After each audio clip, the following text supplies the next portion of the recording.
नमस्कार दोस्तों, किस्से कहानियां में आपका स्वागत है। आज हम सुनेंगे मुंशी प्रेमचंद द्वारा लिखी कहानी कज़ाकी। मेरी बाल स्मृतियों में कज़ाकी एक ना मिटने वाला व्यक्ति है। आज 40 साल गुजर गए। कज़ाकी की मूर्ति अभी तक आंखों के सामने नाच रही है। मैं उन दिनों अपने पिता के साथ आजमगढ़ की एक तहसील में था। कज़ाकी जाति का पासी था। बड़ा ही हंसमुख, बड़ा ही साहसी, बड़ा ही जिंदा दिल। वह रोज शाम को डाक का थैला लेकर आता, रात भर रहता और सवेरे डाक लेकर चला जाता। शाम को फिर उधर से डाक लेकर आ जाता। मैं दिन भर एक उद्विग्न दशा में उसकी राह देखा करता। ज्यों ही 4 बजते व्याकुल होकर सड़क पर आकर खड़ा हो जाता और थोड़ी देर में कज़ाकी कंधों पर बल्लम रखे उसकी झुंझुनी बजाता दूर से दौड़ता हुआ आता दिखलाई देता। वह सांवले रंग का गठीला लंबा जवान था। शरीर सांचे में ऐसा ढला हुआ कि चतुर मूर्तिकार भी उसमें कोई दोष ना निकाल सकता। उसकी छोटी छोटी मूछें उसके सुडौल चेहरे पर बहुत ही अच्छी मालूम होती थी। मुझे देखकर वह और तेज दौड़ने लगता। उसकी झुंझुनी और तेजी से बजने लगती और मेरे हृदय में और जोर से खुशी की धड़कन होने लगती। हर्षातिरेक में मैं भी दौड़ पड़ता और एक क्षण में कज़ाकी का कंधा मेरा सिंहासन बन जाता। वह स्थान मेरी अभिलाषाओं का स्वर्ग था। स्वर्ग के निवासियों को भी शायद वह आंदोलित आनंद ना मिलता होगा जो मुझे कज़ाकी के विशाल कंधों पर मिलता था। संसार मेरी आंखों में तुच्छ हो जाता और जब कज़ाकी मुझे कंधों पर लिए हुए दौड़ने लगता तब तो ऐसा मालूम होता मानो मैं हवा के घोड़े पर उड़ा जा रहा हूँ। कज़ाकी डाक खाने में पहुंचता तो पसीने से तर रहता, लेकिन आराम करने की आदत न थी। थैला रखते ही वह हम लोगों को लेकर किसी मैदान में निकल जाता। कभी हमारे साथ खेलता, कभी बिरहे गाकर सुनाता और कभी कहानियां सुनाता। उसे चोरी और डाके, मारपीट, भूत प्रेत की सैकड़ों कहानियां याद थीं। मैं ये कहानियां सुनकर विस्मयपूर्ण आनंद में मगन हो जाता। उसकी कहानियों के चोर और डाकू सच्चे योद्धा होते थे जो अमीरों को लूटकर दीन दुखी प्राणियों का पालन करते थे। मुझे उन पर घृणा के बदले श्रद्धा होती थी। एक दिन कज़ाकी को डाक का थैला लेकर आने में देर हो गई। सूर्यास्त हो गया और वह दिखलाई ना दिया। मैं खोया हुआ सा सड़क पर दूर तक आंखें फाड़ फाड़ कर देखता था, पर वह परिचित रेखा ना दिखलाई पड़ती थी। कान लगाकर सुनता था, झुनझुन की वह आमोदमय ध्वनि ना सुनाई देती थी। प्रकाश के साथ मेरी आशा भी मलिन होती जाती थी। उधर से किसी को आते देखता तो पूछता, कज़ाकी आता है? पर या तो कोई सुनता ही न था या केवल सिर हिला देता था। सहसा झुनझुन की आवाज कानों में आई। मुझे अंधेरे में चारों ओर भूत ही दिखलाई देते थे। यहाँ तक कि माताजी के कमरे में ताक पर रखी हुई मिठाई भी अंधेरा हो जाने के बाद मेरे लिए त्याज्य हो जाती थी। लेकिन वह आवाज सुनते ही मैं उसकी तरफ जोर से दौड़ा। हाँ, वह कज़ाकी ही था। उसे देखते ही मेरी विकलता क्रोध में बदल गई। मैं उसे मारने लगा, फिर रूठ करके अलग खड़ा हो गया। कज़ाकी ने हंसकर कहा, मारोगे तो मैं एक चीज लाया हूं, वह ना दूंगा। मैंने साहस करके कहा, जाओ मत देना, मैं लूंगा ही नहीं। कज़ाकी बोला, अभी दिखा दूं तो दौड़कर गोद में उठा लोगे। मैंने पिघल कर कहा, अच्छा दिखा दो। कज़ाकी बोला, तो आकर मेरे कंधों पर बैठ जाओ, भाग चलूं। आज बहुत देर हो गई है, बाबूजी बिगड़ रहे होंगे। मैंने अकड़ कर कहा, पहले दिखा। मेरी विजय हुई। अगर कज़ाकी को देर का डर ना होता और वह 1 मिनट भी और रुक सकता तो शायद पासा पलट जाता। उसने कोई चीज दिखलाई जिसे वह एक हाथ से छाती से चिपटाए हुए था।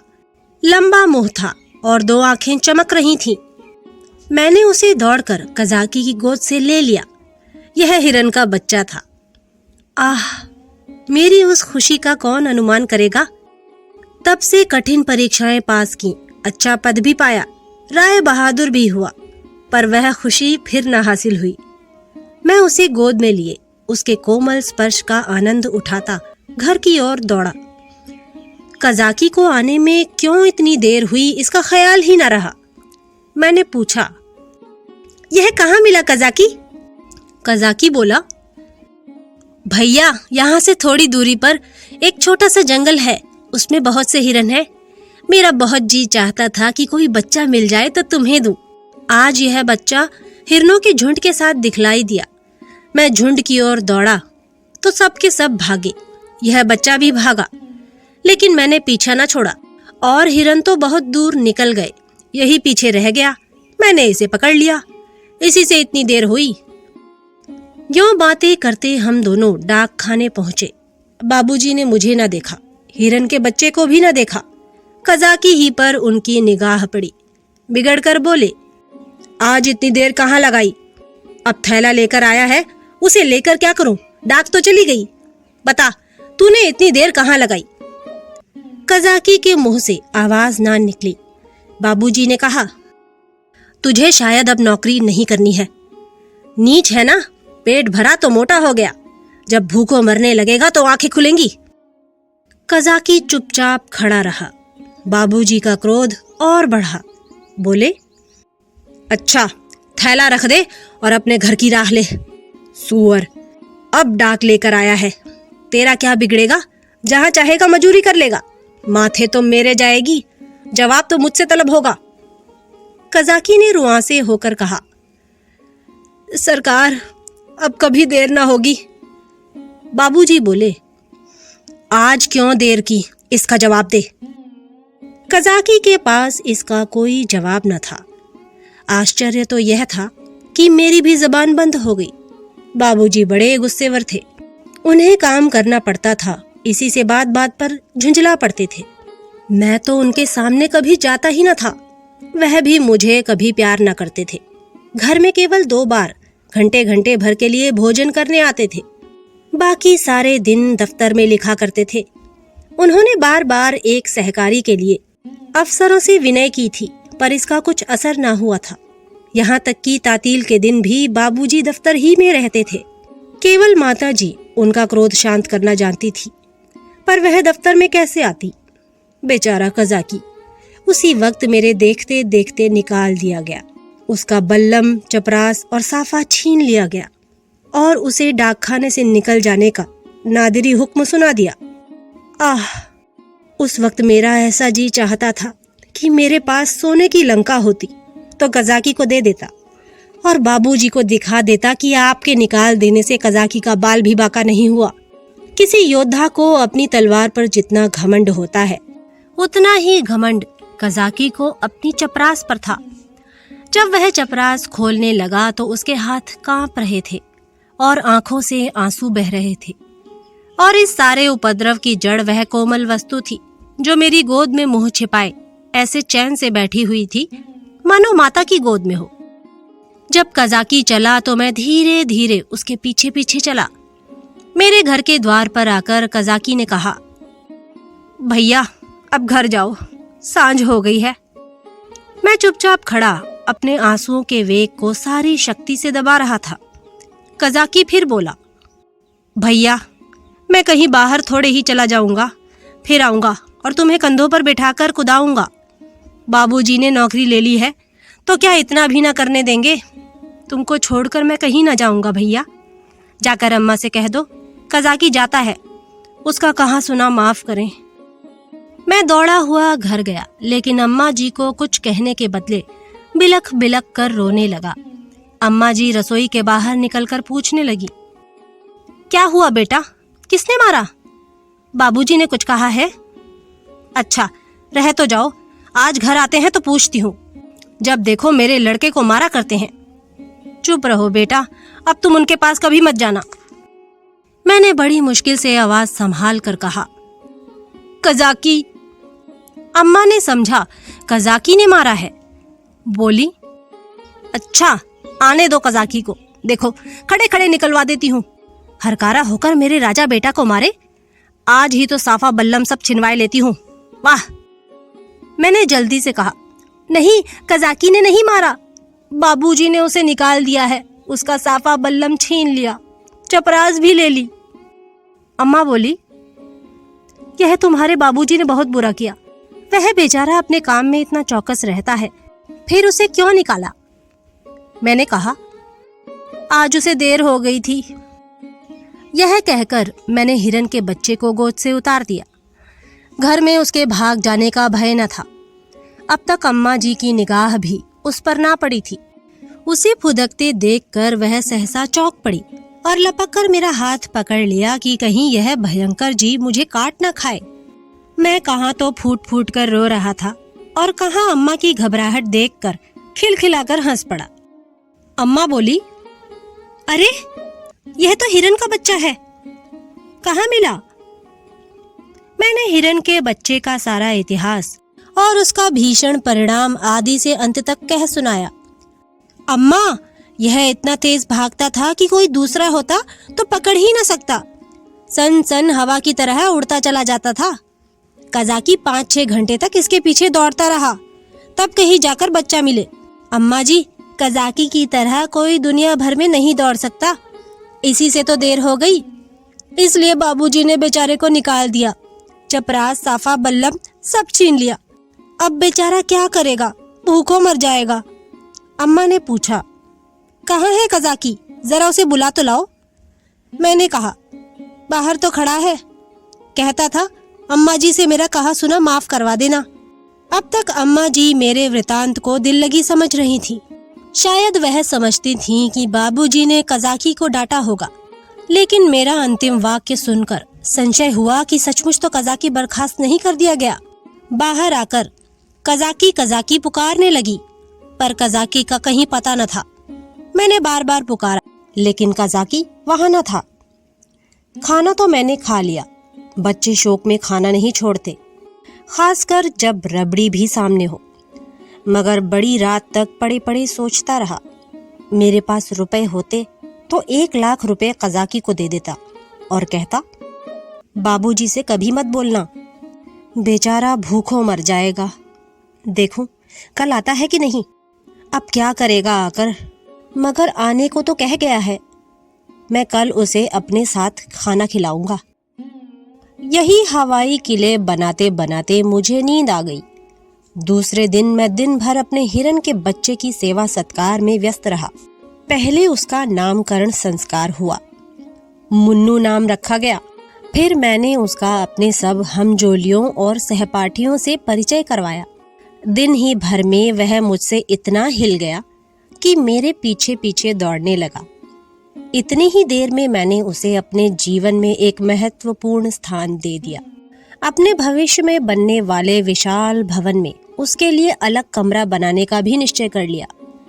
चारपाई, सैर करने की फिटन आदि की भी योजना कर ली। लेकिन संध्या होते ही मैं सब कुछ छोड़ छाड़ कर सड़क पर जा खड़ा हुआ और कजाकी की बाट जोहने लगा।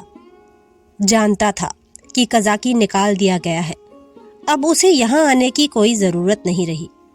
फिर ना जाने मुझे क्यों यह आशा हो रही थी कि वह आ रहा है। एकाएक मुझे ख्याल आया कि कजाकी भूखों मर रहा होगा। मैं तुरंत घर गया। अम्मा दिया बत्ती कर रही थीं। मैंने चुपके से एक टोकरी में आटा निकाला, आटा हाथों में लपेटे टोकरी से गिरते आटे की एक लकीर बनाता हुआ भागा। जाकर सड़क पर खड़ा हुआ ही था कि कजाकी सामने से आता दिखलाई दिया। उसके पास बल्लम भी था, कमर में चपरास भी थी, सिर पर साफा भी बंधा हुआ था, बल्लम में डाक का थैला भी बंधा हुआ था। मैं दौड़कर उसकी कमर से चिपट गया और विस्मित होकर बोला, तुम्हें चपरास और बल्लम कहाँ से मिल गया कजाकी? कजाकी ने मुझे उठाकर कंधों पर बैठाते हुए कहा, वह चपरास किस काम की थी भैया? वह तो गुलामी की चपरास थी। यह पुरानी खुशी की चपरास है। पहले सरकार का नौकर था, अब तुम्हारा नौकर हूँ।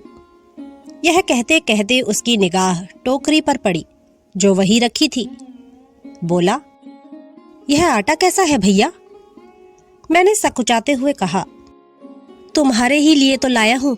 तुम भूखे होगे, आज क्या खाया होगा? कजाकी की आंखें तो मैं ना देख सका, उसके कंधों पर बैठा हुआ था। हाँ, उसकी आवाज से मालूम हुआ कि उसका गला भर आया है।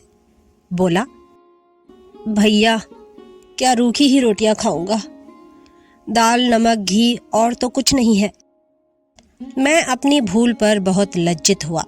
सच तो है, बेचारा रूखी रोटियां कैसे खाएगा, लेकिन नमक दाल घी कैसे लाऊं? अब तो अम्मा चौके में होंगी। आटा लेकर तो किसी तरह भाग आया था।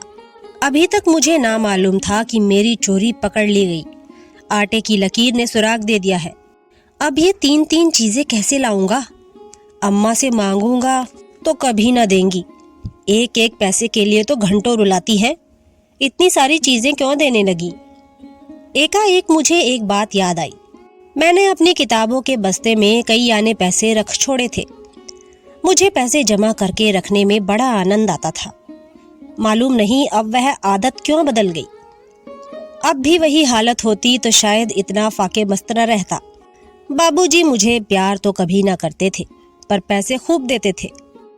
शायद अपने काम में व्यस्त रहने के कारण मुझसे पिंड छुड़ाने के लिए इसी नुस्खे को सबसे आसान समझते थे। इनकार करने में मेरे रोने और मचलने का भय था। इस बाधा को वह दूर ही से टाल देते थे। अम्मा जी का स्वभाव इससे ठीक प्रतिकूल था। उन्हें मेरे रोने और मचलने से किसी काम में बाधा पड़ने का भय न था। आदमी लेटे लेटे दिन भर रोना सुन सकता है। हिसाब लगाते हुए जोर की आवाज से ध्यान बढ़ जाता है। अम्मा मुझे प्यार तो बहुत करती थी, पर पैसे का नाम सुनते ही उनकी त्योरियां बदल जाती थीं। मेरे पास किताबें ना थीं। हाँ, एक बस्ता था जिसमें डाक खाने के 2-4 फार्म तह करके पुस्तक रूप में रखे हुए थे। मैंने सोचा, दाल नमक और घी के लिए क्या उतने पैसे काफी ना होंगे? मेरी तो मुट्ठी में नहीं आते। यह निश्चय करके मैंने कहा, अच्छा मुझे उतार दो तो मैं दाल और नमक ला दूं, मगर रोज आया करोगे ना? कजाकी बोला, भैया खाने को दोगे तो क्यों ना आऊंगा। मैंने कहा, मैं रोज खाने को दूंगा। कजाकी बोला, तो मैं रोज आऊंगा। मैं नीचे उतरा और दौड़कर सारी पूंजी उठा लाया। कजाकी को रोज बुलाने के लिए उस वक्त मेरे पास कोहिनूर हीरा भी होता तो उसको भेंट करने में मुझे पसोपेश न होता। कजाकी ने विस्मित होकर पूछा, ये पैसे कहाँ पाए भैया? मैंने गर्व से कहा, मेरे ही तो है। कजाकी बोला, तुम्हारी अम्मा जी तुमको मारेंगी, कहेंगी कजाकी ने फुसलाकर मंगवा लिए होंगे। भैया इन पैसों की मिठाई ले लेना और मटके में रख देना। मैं भूखों नहीं मरता, मेरे 2 हाथ है, मैं भला भूखों मर सकता हूँ। मैंने बहुत कहा कि पैसे मेरे हैं, लेकिन कजाकी ने ना लिए। उसने बड़ी देर तक इधर उधर की सैर कराई, गीत सुनाए और मुझे घर पहुंचाकर चला गया। मेरे द्वार पर आटे की टोकरी भी रख दी। मैंने घर में कदम रखा ही था कि माँ जी ने डांट कर कहा, क्यों रे चोर, तू आटा कहाँ ले गया था? अब चोरी करना सीखता है? बता किसको आटा दे आया, नहीं तो तेरी खाल उधेड़ कर रख दूंगी। मेरी नानी मर गई। अम्मा क्रोध में सिंहनी हो जाती थी।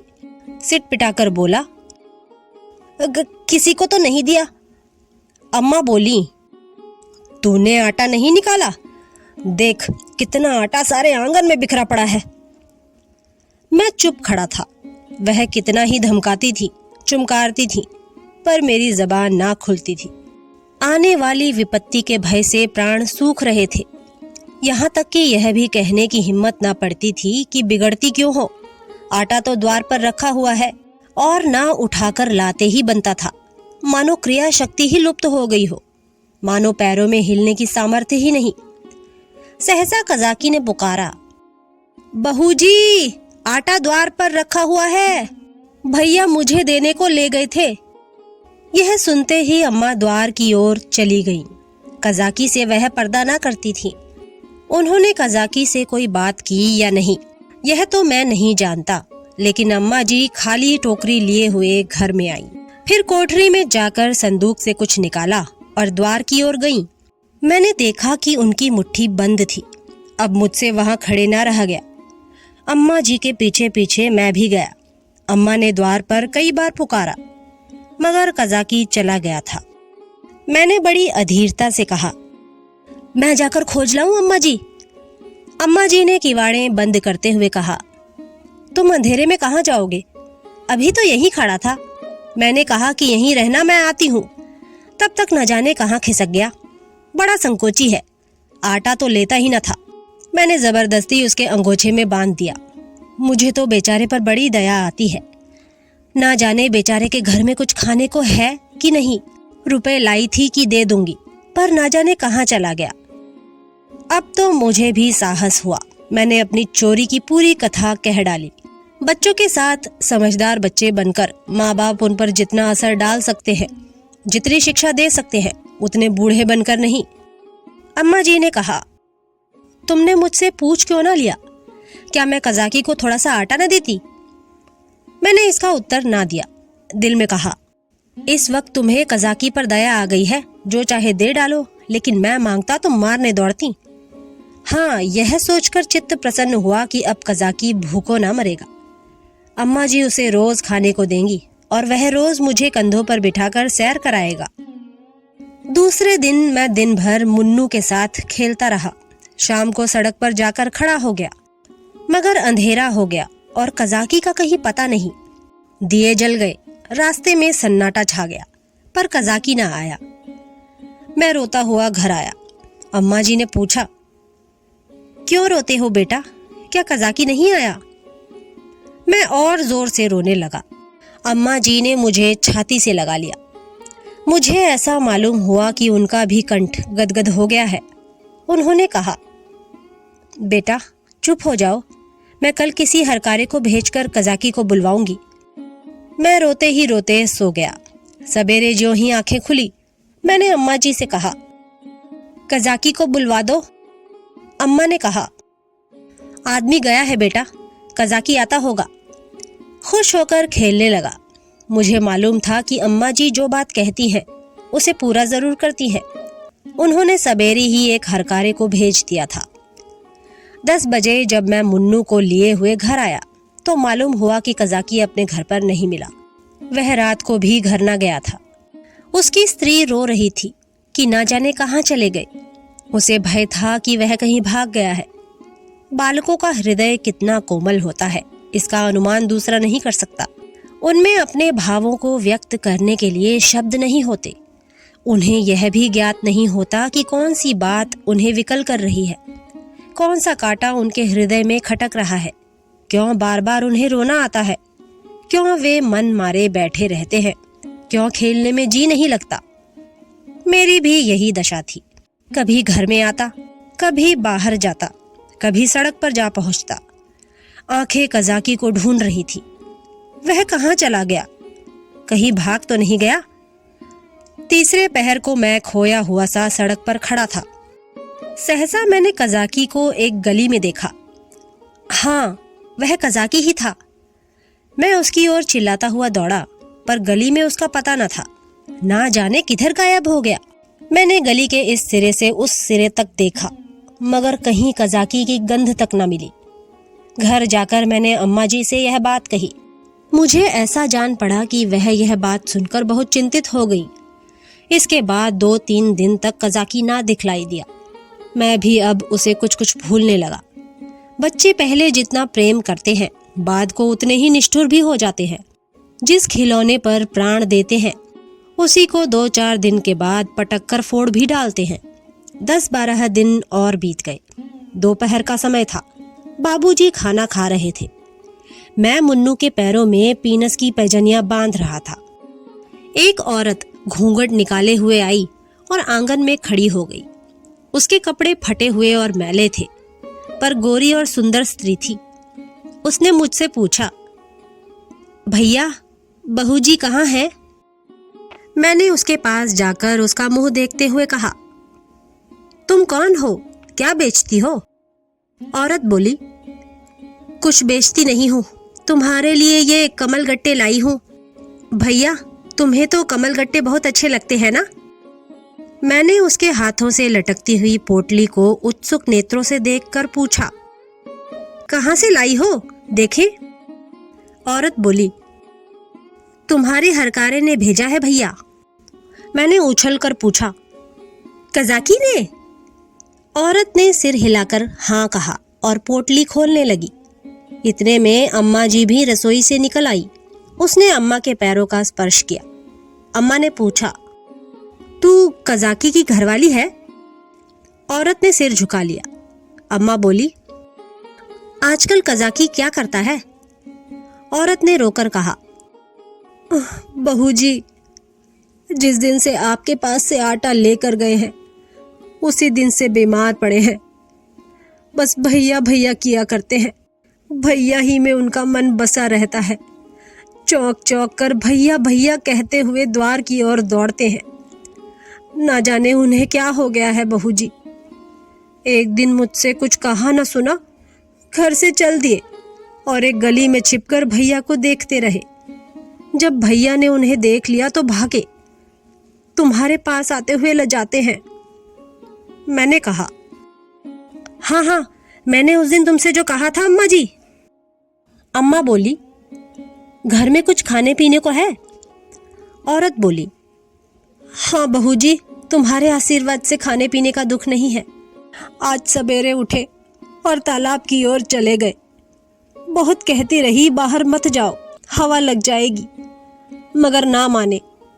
मारे कमजोरी के पैर कांपने लगते हैं, मगर तालाब में घुसकर ये कमलगट्टे तोड़ लाए।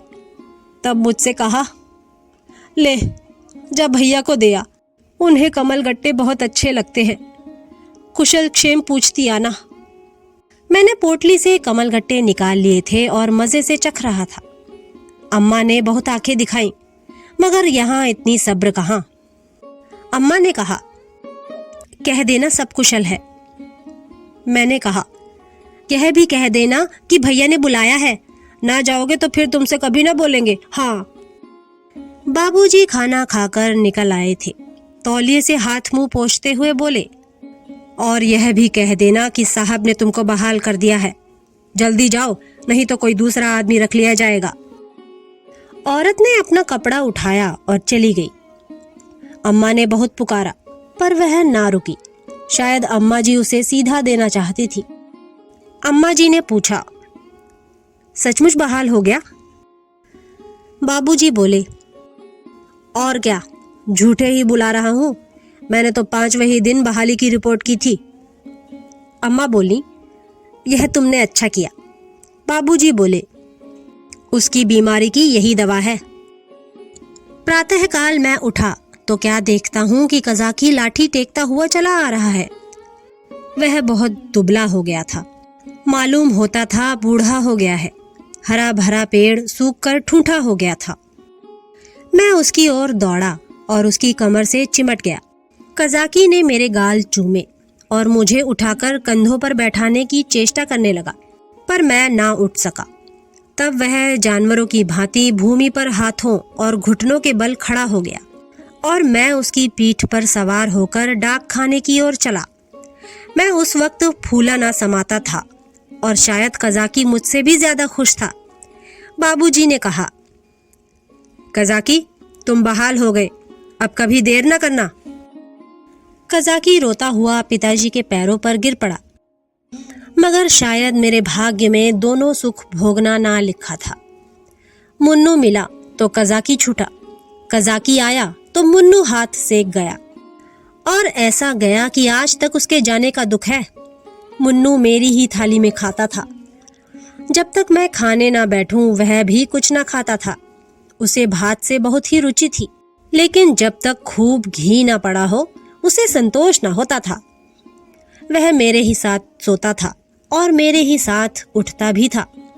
सफाई तो उसे इतनी पसंद थी कि मलमूत्र त्याग करने के लिए घर से बाहर मैदान में निकल जाता था। कुत्तों से उसे चिढ़ थी। कुत्तों को घर में ना घुसने देता। कुत्ते को देखते ही थाली से उठ जाता और उसे दौड़कर घर से बाहर निकाल देता था। कजाकी को डाकखाने में छोड़कर जब मैं खाना खाने गया तो मुन्नू भी आ बैठा। अभी 2-4 ही कौर खाए थे कि एक बड़ा सा झबरा कुत्ता आंगन में दिखाई दिया। मुन्नू उसे देखते ही दौड़ा। दूसरे घर में जाकर कुत्ता चूहा हो जाता है। झबरा कुत्ता उसे आते देखकर भागा। मुन्नू को अब लौट आना चाहिए था, मगर वह कुत्ता उसके लिए यमराज का दूत था। मुन्नू को उसे घर से निकालकर भी संतोष न हुआ। वह उसे घर के बाहर मैदान में भी दौड़ाने लगा। मुन्नू को शायद ख्याल ना रहा कि यहाँ मेरी अमलदारी नहीं है। वह उस क्षेत्र में पहुंच गया था जहाँ झबरे का भी उतना ही अधिकार था जितना मुन्नू का। मुन्नू कुत्तों को भगाते भगाते कदाचित अपने बाहुबल पर घमंड करने लगा था। वह यह ना समझता था कि घर में उसकी पीठ पर घर के स्वामी का भय काम किया करता है। झबरे ने इस मैदान में आते ही उलटकर मुन्नू की गर्दन दबा दी। बेचारे मुन्नू के मुंह से आवाज तक ना निकली। जब पड़ोसियों ने शोर मचाया तो मैं दौड़ा। देखा तो मुन्नू मरा पड़ा है और झबरे का कहीं पता नहीं। तो दोस्तों, ये थी मुंशी प्रेमचंद द्वारा लिखी कहानी कज़ाकी। अगली बार फिर एक नई कहानी के साथ आपसे मुलाकात होगी। तब तक के लिए नमस्कार।